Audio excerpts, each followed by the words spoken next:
Michigan crushes CMU 63-3 in spite of the fact that they did not have their head coach roaming the sideline for this one. Or was that actually a contributing factor in the blowout here? We discuss all of this in This Week in Michigan Football. 7 completes this one. Oh my goodness, Travion Henderson gets waxed. The huge hole. Watch out. Blake's home. Blazing speed. Steps up in the pocket and goes down. Throw it out to Edwards. Edwards fires. He's got a wide open man. Oh, it's caught.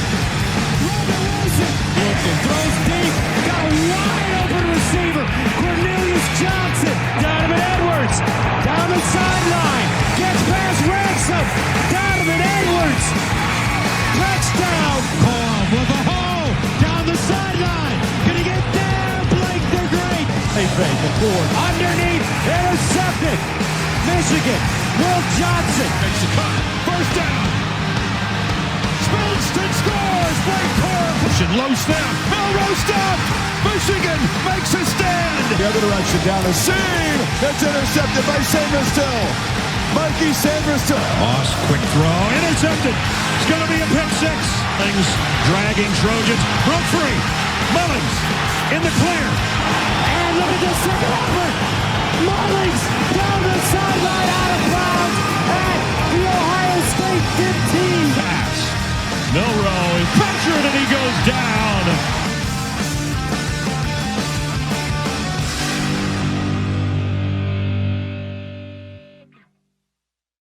So Michigan beats Central Michigan 63-3 in a game that honestly I don't think there's too much to take away from. It was a blowout. Michigan's offense rolled. In fact, I think they scored on something like 3 of their first 4 drives, and even one of those the one that wasn't a scoring drive could have been had it not been for a missed field goal and an opportunity in which I think there was a holding call that called back a Justice Haynes touchdown run. So there's not too much to take away from the game in terms of weaknesses for this team here, and we know we had a lot coming out of the Oklahoma game, which I actually kind of want to go back and talk about in just a minute. But just to get my overarching thoughts on the Central Michigan game out into the ether here, which by the way is all this podcast is really about, like, share, subscribe, all that good stuff. This was a dress rehearsal, in my opinion.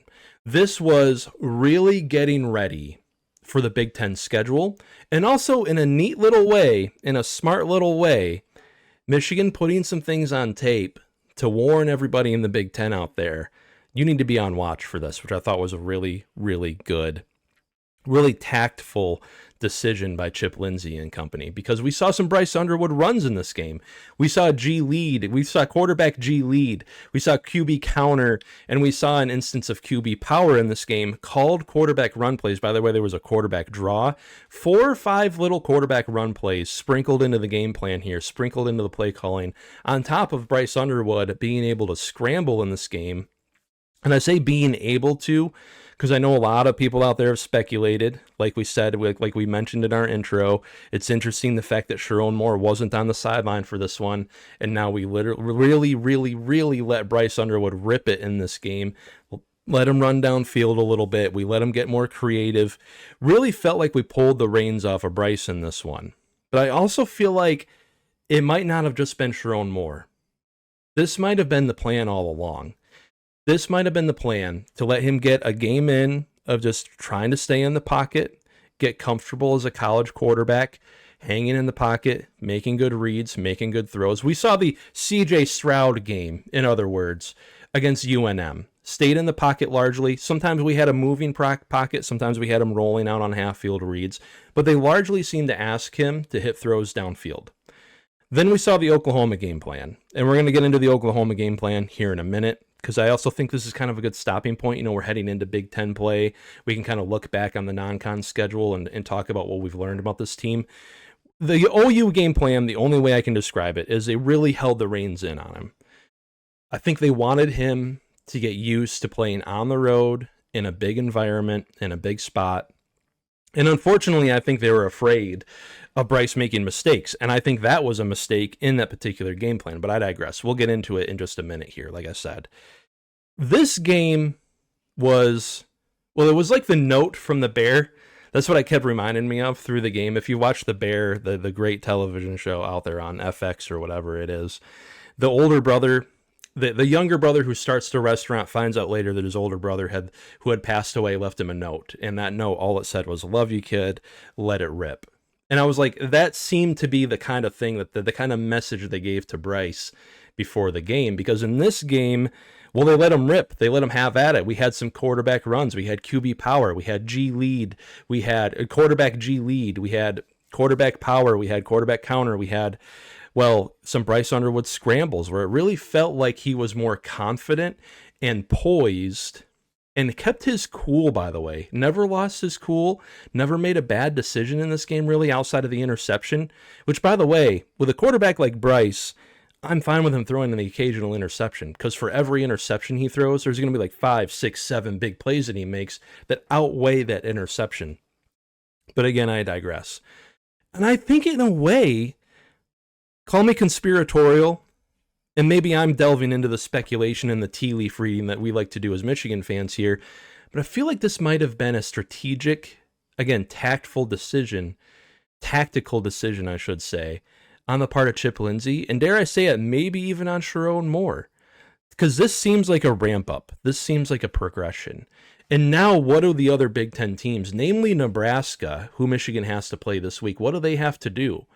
Well, they've probably been watching a little bit of film on Michigan, knowing that they're their first big test of the season, right? Nebraska did have to play Cincinnati, but let's be honest, Cincinnati is not Michigan. They're not to the same quality of Michigan. And you know that once you get into Big Ten play, well, that's what it's all about these days if you want to get into the college football playoff. Just perform well in your conference, and you'll be fine. So we know that Big Ten coaches out there are curious. They want to know a little bit for when it's their turn to play Bryce Underwood and the Michigan Wolverines. I highly suspect that they've been trying to figure out how to game plan against him for a couple weeks now. And now, all of a sudden, Michigan shows the thing that we all suspected they might have had all along, which is the ability for Bryce to run. Now that gives Nebraska especially less time to prepare, less time to get a game plan going defensively, because instead of 3 weeks of film of Bryce running loose all over the place, we only have one. And boy, howdy, in this one, by the way, Bryce runs for 114 rushing yards and a pair of touchdowns. But I also wanted to talk about something today. It kind of grinded my gears a little bit, I'm not going to lie, and kind of shook me the wrong way, whatever analogy you want to use, whatever cliche you want to use, whatever you want to throw out there. And this is going to be the point. So that's kind of our CMU game discussion. Again, I don't think there's too much to take away. I think the offense played incredibly well. I think the offense opened it up, and I think they do ultimately trust in Bryce Underwood, at least against lesser, middle tier to lesser opponents. And we're going to talk about Oklahoma here in just a second, because I think the trust, frankly, wasn't there on the road, and that's honestly what cost them the game. If you watch last week's episode, we talked about the fact that the difference in that game was the fact that OU was willing to run their quarterback and Michigan was not. But there's a word that's being floated out there about Michigan, and I think this kind of happens anytime you get a new offensive coordinator or defensive coordinator and you're making an adjustment and you're going through a transition period, which is honestly what Michigan is doing offensively right now. By the way, we're not really talking about the defense so far, because honestly, so far this season, I've thought the defense played incredibly well. They even played incredibly well against Oklahoma in that loss. We went through the statistics last week. The EPA per play, the EPA per rush, the yards per dropback that the defense gave up actually wasn't that bad. And to only give up 24 points against a Heisman candidate-led Oklahoma offense with all the talent they had over there, I didn't think was actually that bad. The loss was definitely much more on the offense. But again, I digress. There's a word being floated out there when it comes to Michigan, especially offensively. And again, I think it's something we do, it's something fans do of any team whenever you go through this transition phase. And that word is identity. And I've even heard the phrase identity crisis out there, that Michigan doesn't have an identity. They don't exactly know what they want to do or what they want the framework of the offense to be, or really what they want the staple of the offense to be. Back in 2023, Michigan's offense, when they won the national championship, and in 2022, and in 2021, and in years even previous to that, the identity was running the football, was gap scheme, was we're going to screw all this new spread era stuff where we're trying to spread you out and create mismatches or open up space for us to run.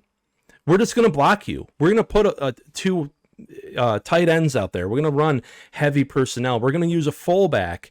And if you go to match that personnel, well, we're just going to win our blocks, and we're going to win, a 10-on-11 ground game is what they call it when you hand the football off to the running back consistently, running gap scheme stuff. The Georgia drill, the beat Georgia drill, the beat Ohio drill, which were basically the same thing, the practicing running into loaded boxes. That was Michigan's identity. But I'm going to argue here that identity is still there. That Michigan doesn't really have an identity crisis right now. Because I think when we talk about identity, we need to talk about what identity really is. And that when you layer other things on top of identity, when you discover new things in life, when you get into different things and take on different identities, that doesn't change who you are at your core or what you're about. And we'll get into that in a minute. But first, I really also wanted to talk about that Oklahoma game plan, because a lot of people out there said it was like incoherent. I heard the word incoherent thrown out there. I heard the word disjointed out there. People were saying it was kind of a grab bag, just call whatever you feel like calling it in the moment kind of offense. I don't think it was that. I'd be far more worried, by the way, if it was disjointed, if it was incoherent, if it was just kind of grab baggy, throwing this thing out there and that thing out there. I do think they had a game plan for Oklahoma. I think it was a coherent game plan. I just think it was a bad game plan, given everything that Brent Venables likes to do defensively. And honestly, guys, sometimes in college football, more so than the NFL even, you just lose a rock, paper, scissors matchup of here's everything our offense likes to do, everything our offense practices, everything our offense runs, and we think runs effectively. And here's everything the defense we're up against runs, and well, that just runs counter to everything we do. Case in point, and I think this is where we can kind of really review what we've seen so far in the out of conference. We're kind of getting an idea of what Chip Lindsey's offense really is, what he wants to do, especially with Bryce Underwood, because there are really 3 or 4 key areas that I see him delving into, and types of plays that I see him utilizing. And the first thing is run control plays. Run control plays, if you don't know, are those wide receiver screens. They're those bubble screens. We even saw a shovel pass in this past game against Central. They're the kinds of things that really cater to your ground game, and they're basically run plays by proxy. They're throws behind the line of scrimmage to get blockers out in space ahead of your ball carrier and basically run a run play just closer to the boundary with a wide receiver. Or sometimes you pitch it out to your halfback. Or sometimes, you're running your quarterback instead of running your running back. And what that really does is it takes numbers out of the box so you can open up your ground game a little bit more. We saw that against New Mexico with all the wide receiver screens. They had to adjust to that, which then opened up the run game. The between the tackles run game, because they had to take numbers out of the box to cover those areas. We saw that they tried that against Oklahoma, and then we saw that this week against Central Michigan. And number 2 is the fact that when they do throw the ball down the field, they like to attack the seams. What do I mean by attacking the seams? Well, they like to run a lot of go routes. They like to run skinny posts. They like to run go routes with like a crosser under it, like a deep crosser, by the way. Bryce Underwood on that play that almost was an interception in the first pass play of the game. If he would have looked off of his first read, which I do think is kind of an issue for him, he would have saw Zach Marshall running across the field on a deep crosser underneath. But I digress again. Hitting the seams is something that we're seeing more and more of from college football offensive coordinators, and it actually makes sense because defensively, and I know we're kind of getting into the weeds, we're kind of getting into the college football meta game here, but I want to explain to you guys what I see from this Chip Lindsey offense so far. Attacking the seams is something that actually makes sense because most college football defenses these days, and this includes Brent Venables' defense, this includes what we saw from UNM, includes what we saw from Central Michigan, and it also includes what we'll see a lot from Nebraska this next coming week. They like to play a lot more zone coverages these days, and the zone coverages they like to run, the best way to attack them is up the seams. And what do I mean by up the seams? It's basically in the spaces the horizontal spaces between where those zone coverage guys are going to be. So against cover 4, against cover 3, which are probably the two most predominant types of zone coverage that you see out there from college football teams, attacking those areas that are kind of the no man's land between one guy's zone and another's is a great way to attack opposing defenses. So that's another thing I see from Chip Lindsey's offense. The other thing I see is more diversity in the run game. We're running zone, we're running stretch now a lot more.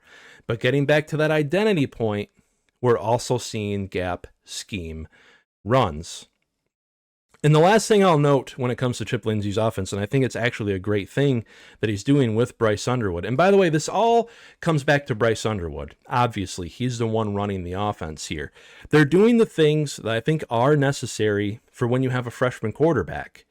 And I hate to admit it, guys, but especially from what we saw in that Oklahoma game where Oklahoma was really good at taking away Bryce's first read, he's not immune to the fact that he's a freshman. I wish he was. It looked like in that New Mexico game, like he was a guy that's going to come right out of the gate and play like a true sophomore, or even, dare I say it, a redshirt sophomore or a junior.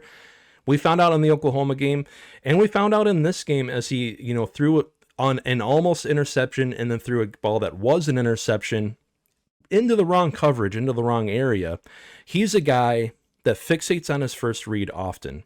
So what do you do when you have a freshman quarterback? Well, you throw those run control plays, you throw those wide receiver screens, you get him comfortable, you get your ground game going with a diverse ground game, you give him easy reads when he does have to throw downfield, because we didn't even mention it. Part of attacking those seams is also attacking the sideline.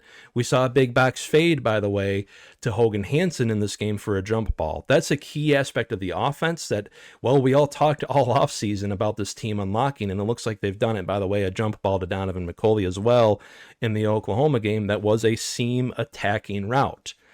But the last thing that Chip Lindsey does that I really like with Bryce Underwood is he rolls him out and he gets him into what you call half field reads. What are half field reads? Well, it's really basic. To whatever side of the field the quarterback is rolling out to, that's the side of the field that he's reading. He's not doing a full field read where he has, let's say, 4 different pass catchers running routes from one sideline to the other.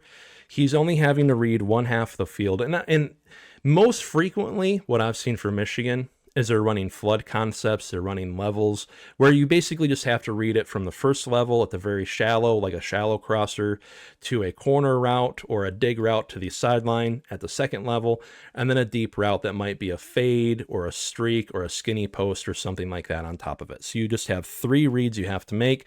Boom, boom, boom. And this gets to my last thing.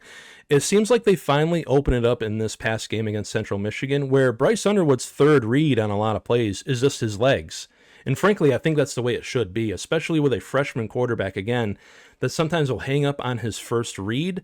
Sometimes that will, not really understand what he's looking at. Sometimes, and the broadcast announcers, I think, talked about it, discussed it, pointed it out accurately, sometimes doesn't have a great feel for where the safeties are going. A lot of these college defenses, unlike the high school defenses that he had seen in previous years, they'll shift around coverages. They'll do things pre-snap and then post-snap to confuse him.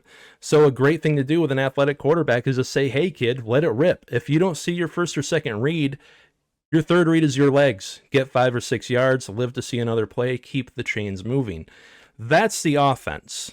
Again, attacking seams, run control plays, a diverse run game built on top of Michigan's identity, and we'll get into that more in a minute, and those half-field reads.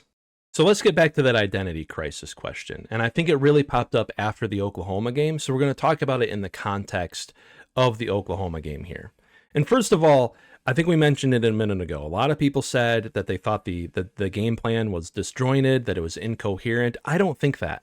I think it was a coherent game plan. I think they had an idea of what they wanted to do based on those 4 main points I brought up just a minute ago.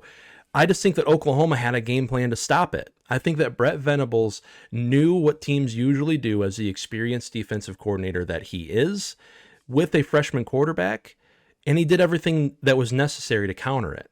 And frankly, Michigan, this is where they did screw up in the game plan, or really the decisions in game. I like to go on the quote that, no war plan lasts first contact with the enemy, to go back on an old wartime quote. I'm a nerdy historian, so I'll make those from time to time. You'll just have to either deal with it, accept it, or apologize. Like, share, and subscribe. I think it was a coherent game plan, and I think it was based on what they had in Bryce Underwood and the fact that he's a freshman quarterback. I just think Oklahoma had a game plan to stop it. They had a lot of one-gapping in their defensive tackle room, by the way, where they're just trying to shoot a gap and get upfield and provide pressure. Safeties crashing down, biting hard on every single screenplay that was called, every single behind-the-line passing play that was called, crashing into gaps to slow down the run game. By the way, outside of the 75-yard Justice Haynes run, Michigan only averaged 2.2 yards per carry. And they just had a great game plan themselves. That doesn't mean that Chip Lindsey didn't put together what he could have with what he had. And the thing that I think they messed up on was overall the in-game decisions were just far too conservative for me. Multiple third down runs on 3rd and 5 and 3rd and 6, where I think, frankly, with everything that Bryce has shown on film, you just let him rip it in those situations. There were 5+, I counted 5+ screenplays behind the line of scrimmage that were blown up. And then the field goal that should have been kicked that wasn't, once you got down, you had like a 4th and 2 at the Oklahoma 35 or 36, would have been a 56-yard field goal for Dominic Zavada, something like that. It was somewhere in there, and you opt to punt instead. So really conservative calls throughout the game, I think, is what actually got Michigan there. Now, we've talked about identity. We've mentioned it. We've kind of teased it. People talking about Michigan not having an identity anymore, needing an identity. I don't think that's the case. And I think, let's just talk about identity for a second. And I'm going to use an analogy here that I think is actually really good for you guys to understand me and who I am as a host here. Because let's be honest, this is an entirely new show. I had another channel that kind of blew up and got 4,000 something subscribers, but this is a new thing here, and you're probably seeing me for the first time. It's not a lack of identity if you're just trying to do different things, if you're trying to learn new skills and apply them. Case in point, I grew up in a rural area with, religious family values and all the stereotypical American values. And I worked in construction for many years when I was young.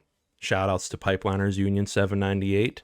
It's a big reason why the Oklahoma game was so personal for me. My union headquarters was located in Oklahoma. A lot of friends from Oklahoma over the years. So I grew up your stereotypical rural, Midwestern, quote-unquote, hardworking construction worker guy. That was my identity. That was the core of who I was. Over the years, though, I got into different things. I picked up different hobbies, met different people, went back to school, got my degree in psychology, now currently enrolled in a master's program for clinical mental health counseling. By the way, I think it's a big issue in this country, the men's mental health crisis. I'm trying to get into that field to help with it. By the way, I really like the fact that Michigan wears like the Sack the Stigma shirts. I need to get a Stack the Stigma shirt. Men's mental health crisis is really bad in this country, is all I want to say. Does any of that I did later in life, does that change the core of who I am at the end of the day? No, I'm still a white, Midwestern, hardworking American guy. And now you apply that to Michigan's offense, and I think, the analogy makes sense, right? Because what did we say? Over on my other channel, we did a film review of Chip Lindsey's offense and what they like to do. And I quoted myself as saying it's a perfect fit. Because while Chip layers a lot more, and again, we talked about the 4 concepts that I see most frequently in this offense: the attacking the seams, the screen passes, the run control plays, the quarterback runs, and the multiplicity with running the football, right? And the half field reads, excuse me. That's just layered on top of what Michigan's identity already is, and what Michigan had done over the past few years hasn't gone anywhere. By the way, in this game, Michigan ran a ton of their gap scheme stuff. The quarterback runs they ran were gap scheme plays. They just had the quarterback running the football instead of the halfback. When you really get at the core of Michigan's identity, it's physicality. It's we're going to block people offensively, We're not going to spread you out all the time. We're going to do a little bit of that. Somebody on another channel coined the phrase spread and smash, and I really like that one because I think that applies here. And defensively, we're going to, beat your blocks. We're going to play more physical. We're going to play and control the line of scrimmage. I still see that offensively too, by the way, with the way that the offensive line especially played well in this game. So just because we've layered a few things on top of that, just because we're doing a little bit more, by the way, with a quarterback who can do more, doesn't mean that Michigan lacks an identity. There's still a physical team. There's still a team that's looking to run the ball on you. There's still a team that's looking to stop the run defensively. What is Wink's, first thing he always brings up in any interview when people talk to him about how he talks to the players? He always talks about how you have to stop the run game first. This is still the same Michigan football program in a lot of ways. New aspects, new layers to it, new looks, doing different things, again, spread and smash. There hasn't been a Michigan team in recent memory over the past few years that offensively likes to heave the football down the field on some 50-50 balls like we saw again against Donovan McCulley against Oklahoma. By the way, they started doing that too late in the Oklahoma game. It was like, it feels like too little too late when you're already down, by 8 points late and Oklahoma's been able to control the football, but I digress. It's not an identity crisis to me. What it is, and we talked about it last week, is the formula. Now, the formula for Michigan in the past has basically been, to use a math analogy here, to use an algebra analogy, the formula has been something like A equals B plus C, right? So simple algebra, you got to balance the equation, right? B plus C has to equal whatever A is. And back in the day, when Michigan was running a more simplified offense under Sharon Moore and Kirk Campbell, where they were primarily running gap scheme run plays with a little play action and a little drop back passing, it was rather simple. How much of B and C do we need of each to equal A? Some weeks against some opponents, it was a whole lot of B and very little C. A whole lot of run plays. Think Penn State in 2023. Very few pass plays. And that equals a victory. So in this analogy, I guess, A is a victory, right? We saw it against Penn State in 2023 again. Ran the ball a ton, 33 run plays in a row, very little passing. In 2023 against Michigan State and against Nebraska, it was the exact opposite. JJ throwing the ball all over the field. Very little of B, very little of the run game. Now the formula is more complicated, though. Because now you've got quarterback runs. Now you're taking more deep shots. Now you're running a lot more of those run control plays. By the way, not that Michigan wasn't throwing screens out to like Roman Wilson and Cornelius Johnson in 2023, but I think you get what I'm saying. They run a lot more of them now. By the way, we had an end around in this game. We had a shovel pass. We had some screens to the running backs in the last couple of weeks. So again, it's a more complex formula. Now it's like A equals B plus C plus D plus E, right? What Chip Lindsey really needs to do and what Sharon Moore really needs to do.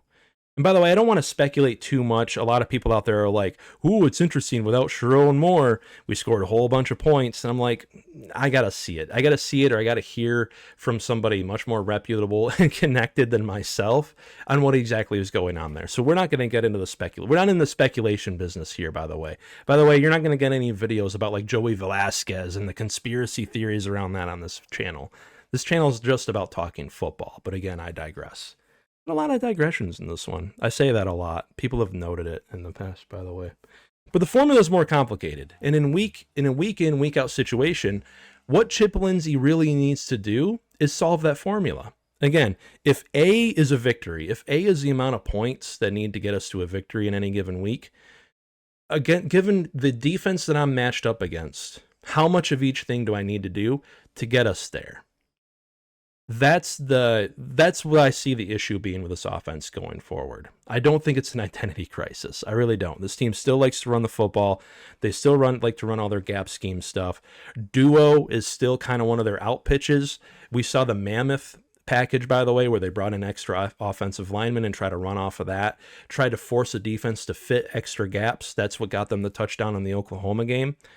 I just need to see less conservatism in the offensive play calling in game. And I think that's what bit them in Oklahoma. The third down runs where it felt like you were basically giving up on a drive were killer.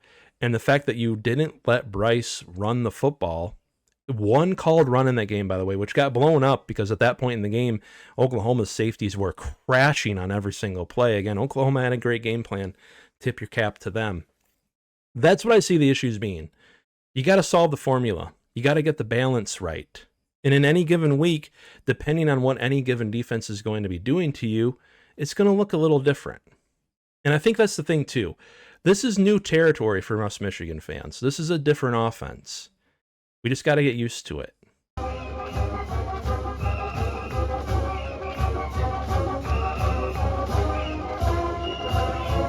Okay, so that was a big, long rant about the Michigan offense and things I'm hearing about the offense and things I'm hearing about this team.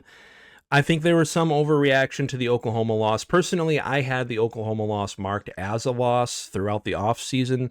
I really thought Oklahoma would be a good team. They brought Ben Arbuckle in, the pair of him and John Mateer. And let's be frank and honest here, that was a difference in that game. Central Michigan was a get-right game. It was a dress rehearsal.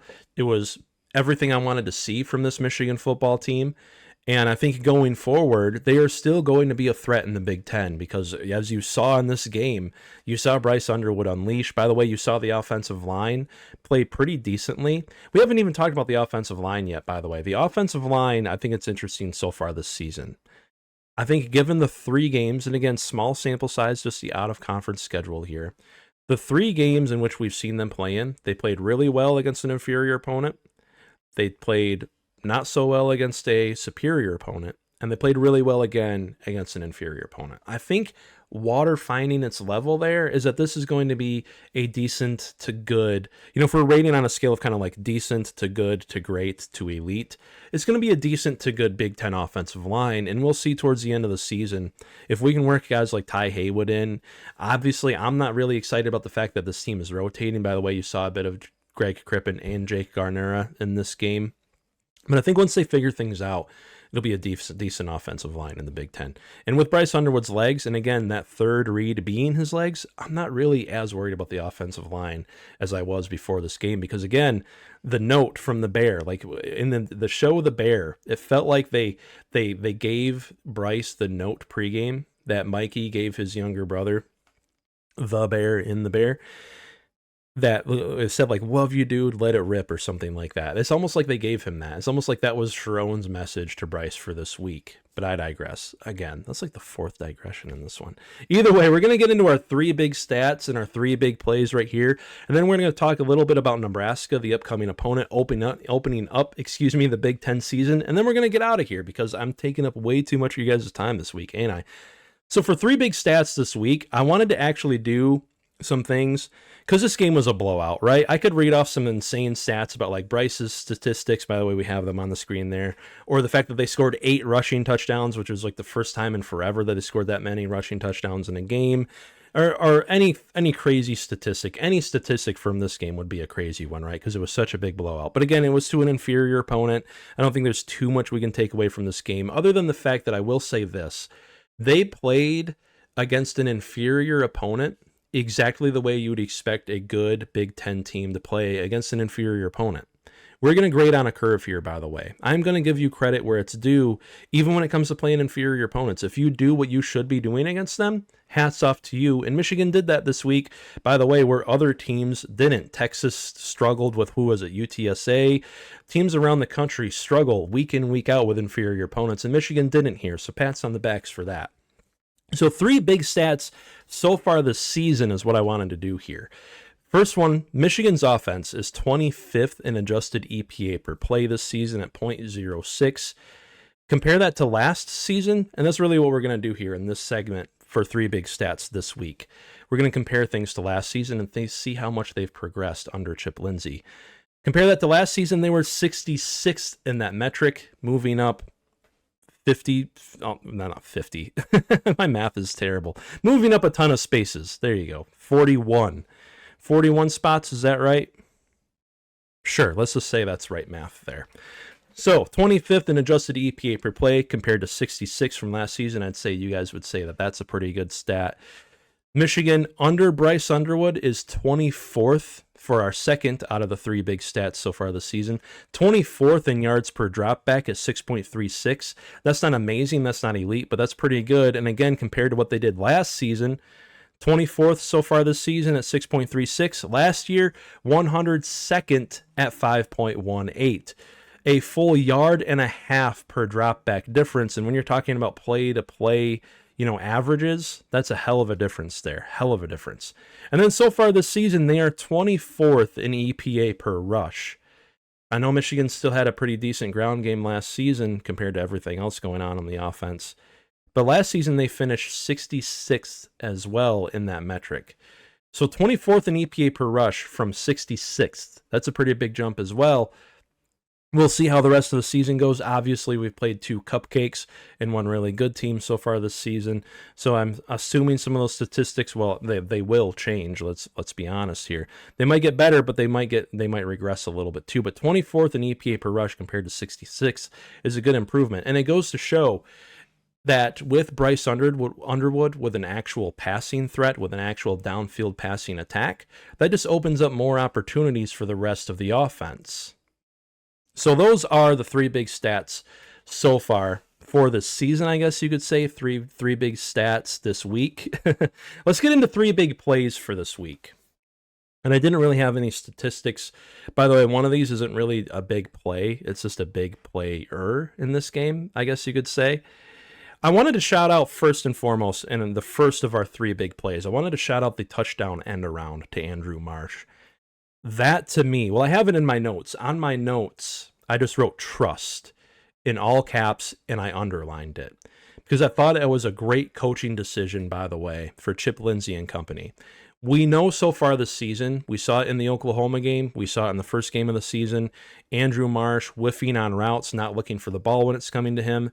By the way, in this game, he committed a holding penalty. It was ticky-tack, by the way. I was like, he kind of grabbed the shoulder pad there, but also that was far away from the play, and the defender wasn't going to be able to turn around and make the tackle on Justice Haynes. But anyway, I thought that showed great trust in the young man because we know he's had his druthers. We know he's been down. He had the fumble in the Oklahoma game, by the way, or was it the New Mexico game? It's all blurring together, this out-of-conference schedule for me. He had the kickoff return fumble, but it instilled in that young man that they still trust and believe in him. And sometimes it's just a moment. Sometimes it's just who got the ball on that play. The play might be designed really well, and it might be a play that against no matter who's carrying that ball is probably going to score. By the way, Greg Crippen got out for a really great downfield block on that play. The announcers shouted that one out accurately, in my opinion.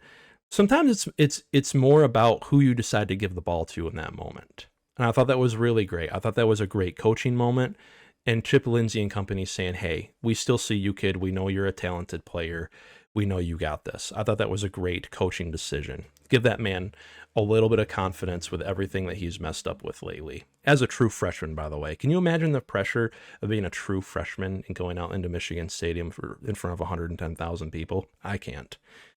And then the second play in the three big plays is the scramble play by Bryce. And I just had in my notes here, great players, sometimes they just make something out of nothing. And if that's a sign of things to come, he rolls out to his right. There's a defender there who was unblocked. I think he came on a blitz that Michigan didn't pick up. There's no one open downfield. He gets a glance at it with the defender coming in his face. He turns around, flips his hips quicker than I've seen any quarterback do, tucks the ball into his arm, and in that moment he says, I'm going to do something here. And again, let it rip. It was like I almost wanted to use it for the thumbnail for this video, just that note from The Bear again. If you haven't seen The Bear, it's a great show. It just said, love you, dude. Let it rip. That's what they told Bryce to do in this game. And he made things happen. And on that play, well, he made things happen. Sometimes we saw it with JJ. We saw it back in the day with Chad Henne and Mike Hart. We saw it way back in the day with Tom Brady. Bryce Underwood's that level of player. Sometimes a play can completely break down. Sometimes the defense can have a beat on you, and he still gets you over the top and gets a touchdown. I thought that was a sign of things to come. It really reminded me of the play that JJ made in 2021, where he rolled off to his right, shook off a defender coming at him for a sack, and then heaved that ball downfield to Dalen Baldwin for a touchdown. That was like this guy is that dude moment. And that's what this moment was for me with Bryce Underwood. And then the third big play is just like a collection of big plays that Jayshon Barham made. Jayshon Barham had a day defensively, and I know we haven't really talked about the defense too much here. I apologize. In future episodes we will more. I just had more thoughts on the offense this week. Like, share, subscribe, all that good stuff. Jayshon Barham had 6 tackles, 2 sacks, and 2 TFLs. If that's not worthy of Big Ten Player of the Week, I don't know what is. By the way, just to talk about the defense for a second, shifting Jayshon Barham to defensive end, yes, please keep doing that. Do not stop. You know you have depth at the linebacker position. You know you can trust Jimmy Rolder. You got, who is it, Cole Sullivan back there? Is he the one that plays like the heavy safety role? I get them mixed up, but I digress. Again, that's like the 7th digression in this video. Jayshon Barham works perfectly at edge, and I thought it was also interesting. It seems like they kind of subbed him out for TJ Guy. They subbed TJ Guy out for him. I didn't actually get to see the injury report to see if TJ Guy maybe just missed some of this game.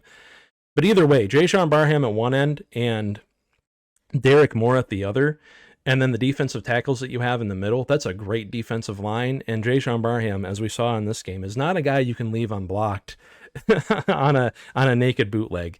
CMU tried that, and Jayshon Barham shut that down quickly. Even when he was blocked out, by the way, he was disrupting in the backfield. He played great. I think edge might actually be a place for him.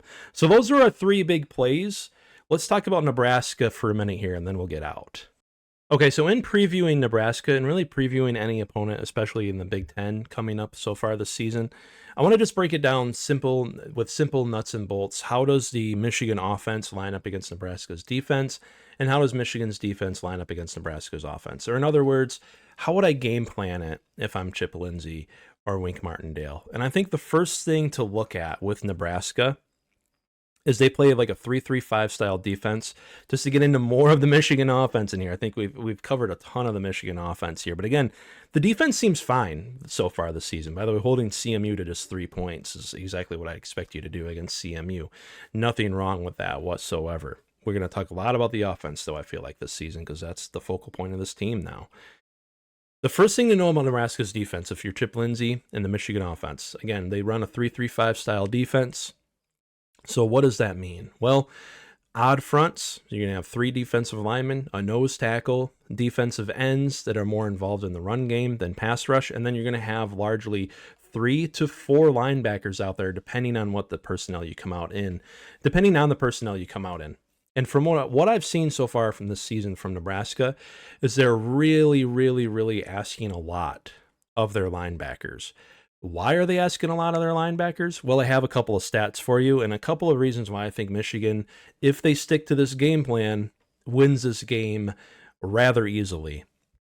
Nebraska is giving up 5.32 yards per rush right now and a 56% rushing success rate. That stat, by the way, comes from GameOnPaper.com, which is what I use to reference a lot of these statistics. That 56% rushing success rate given up to their opponents, Cincinnati and some of their other opponents they played so far this season, is 135th out of 136 FBS schools. Why are they giving up so much on the ground? Well, they have one guy who plays nose tackle for them, who's a 300-pounder, and barely weighs in just at 300 pounds. And then everyone else in their defensive tackle room and their defensive end room is sub 300 pounds. In fact, they have a defensive end that'll be rotating in, or a defensive tackle, that'll be rotating in, who only sits at 285.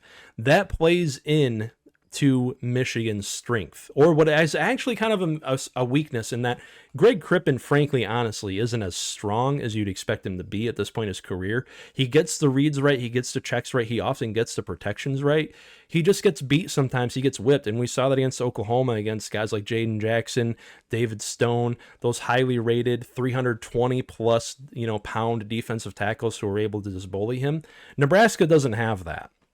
Instead, they're going to be asking their linebackers to crash down into the gaps, get their gap, containment right, get their gap responsibility right to slow down Michigan's run game.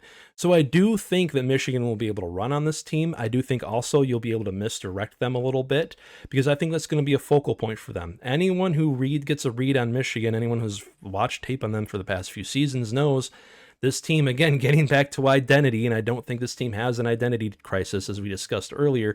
They want to run the football. They want to make things comfortable for Bryce Underwood, et cetera, et cetera.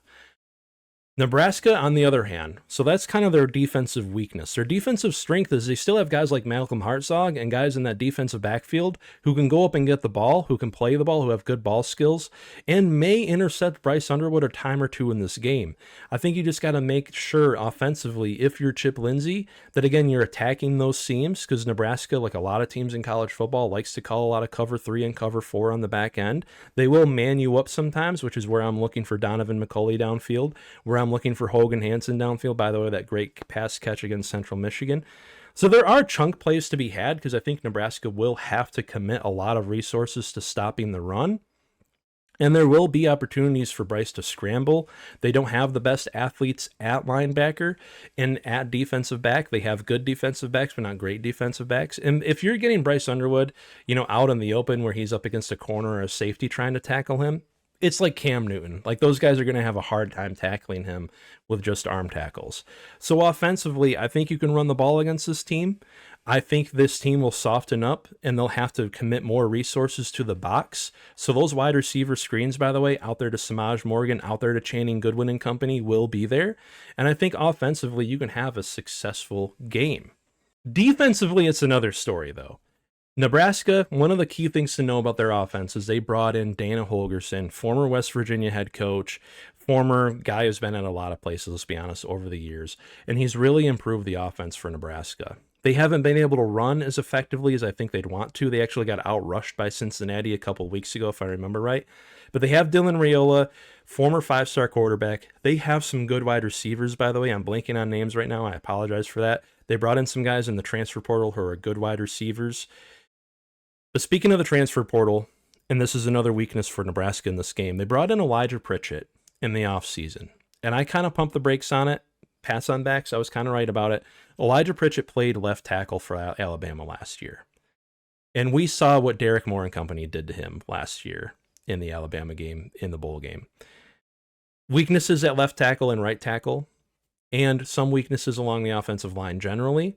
But what Dana Holgorsen is going to do to you is he's going to try to take whatever you give him. If you play a lot of off coverage, he's going to throw underneath it. They're going to look to dink and dunk. I don't know if they really trust Dylan Raiola to push the ball down the field a bit, because to be frank and honest with you, I don't know if he's really that 5-star talent he was rated to be coming out of high school, because pushing the ball downfield is difficult for him at times.